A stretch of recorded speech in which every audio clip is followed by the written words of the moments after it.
Hi, my name is Matt Carroll with World Class Coaching, and today with the help of Academy Sports Coach 2024, I'm here to talk to you about a session that I designed to work on defensive principles. So, this is a session we ran on our fourth day of our high school preseason. The first 2 days were tryouts. Third day was a day we spent. It's kind of an additional tryout, but also if there's any players on the edge, and then we worked on set pieces, just seeing that as something that we need to really focus on. And we were, as a group, we had to divide into the three levels we have with JV for our senior freshmen. We could teach it all together. And what we did in this session was we did similar. We would do a shadow session where we would demo it together, and then the players would split up into their different levels and then go and do the drill. So the drill we started off with is toe poke drill. We talk about in this drill we're going to talk about touch tight. We're going to talk about something I call poke or ride, which is basically the stance. When to attack the ball, when to ride into your cover. So what we started off with here was they would run up to the player that is the defender would run up to the player in black, and they would just work on getting touch tight. I would have them put their hand on the other player's shoulder. Have a good stance. We talk about their front foot being outside of the frame of the other person, because they're gonna if they don't do that and the person steps, we call it breaking their front foot. They go past their front foot. You're reaching for it and it doesn't give you a good angle. And what we try to teach players is when you're the pressure person, you're running up there. You're not always trying to win the ball. You're trying to force the ball into a predictable state. So you're saying, hey, I want you to go this way. Your back foot is telling you, go to my back foot. You can go there. I'll let you have that. Front foot is where you cannot allow them to go. So you exaggerate it and put your front foot outside of them. Once they get touch tight, they touch their shoulder and step back. We have them kind of like hop there for a second, make sure everything's good, stop, and they switch lines. So black and yellow go back here. So they kind of feel silly a little bit with that. It's like, what are we doing here? But I find it just so important. So many players just when they get in that stance, either they plant and they're flat-footed, and they can't get out of that stance, and they're beaten, and they're having to like kind of backpedal back, or their stance so far inside the player, like their front foot is in the middle, that when the player goes towards their front foot side, they really can't do much about it. So we work on those little things. The next one we do is the poke aspect of it. So here we run up. We literally just tell the attacking player to just lightly roll the ball across their body to the defender's front foot. And we have them just lock their ankle and drive through the ball and drive past the attacking player. So we're simulating if they try to go against your front foot, and they try to break your front foot, your job is to not allow them to go that one way. You just cannot allow that. So if your foot is outside of their body and you drive, when they roll that ball, you should be able to win the ball, and push past them. Whereas if you were inside of them, you'd push and either run into them, they could shield it from you, or you wouldn't be able to steal the ball from them. Then from there, we just go from a pass, from defender to attacker, and we go 1v1. And we talk about it's not about you winning the ball. If you win the ball, it's awesome. You're going to dribble out to the end. But what we're trying to do is if they make the right decision. If they go against your front foot, you poke, try to win the ball, and go.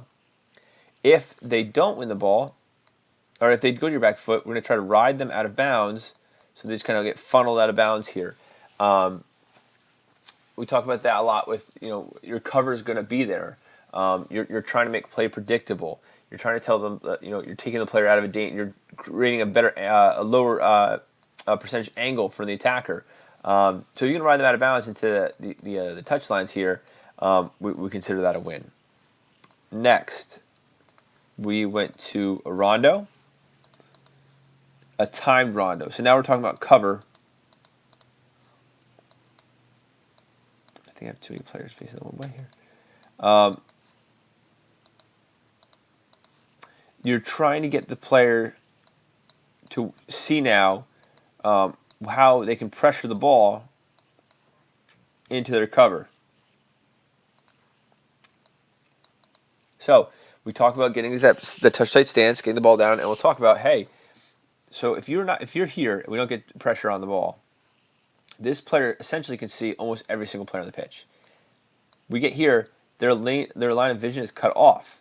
So their only options really are, they're down to 4 options, or 3 options, instead of 6. So we're making play even more predictable.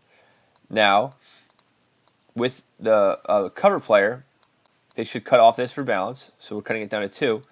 And 2 players that they can easily get to and meet the ball at contact.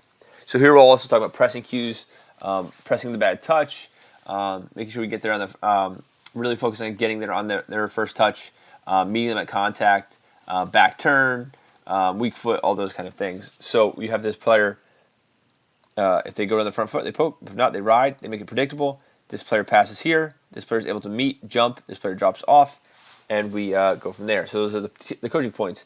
So what we do is we have this rondo, but if you win the ball, you instantly just pass it back to the player on the outside, and they go again. You have 1 minute, and it's how many times can you win possession. We make it high stakes. We make it very fast paced. For every interception you get, the team on the outside has to do a push-up. So you can have teams maybe 1 or 2 push-ups. You have teams that do 10, 15 push-ups. If the defense is working very hard, if you don't get one, you have to do 20. So if you can't get one stop in a minute, you kind of they're always like, there was a couple teams that maybe came close to that, and they the pressure was on, and you saw them like they were kind of dogging it, and they started flying around because the guys were like, oh, you're gonna do 20, so it motivated them for that. But this again is just like we're trying to take the concepts from the first drill and activate them and make them like actually like work in the second drill, and see how they and show them in an isolated experience how those things we talked about in the first drill apply. From there, we would set up a 3v2.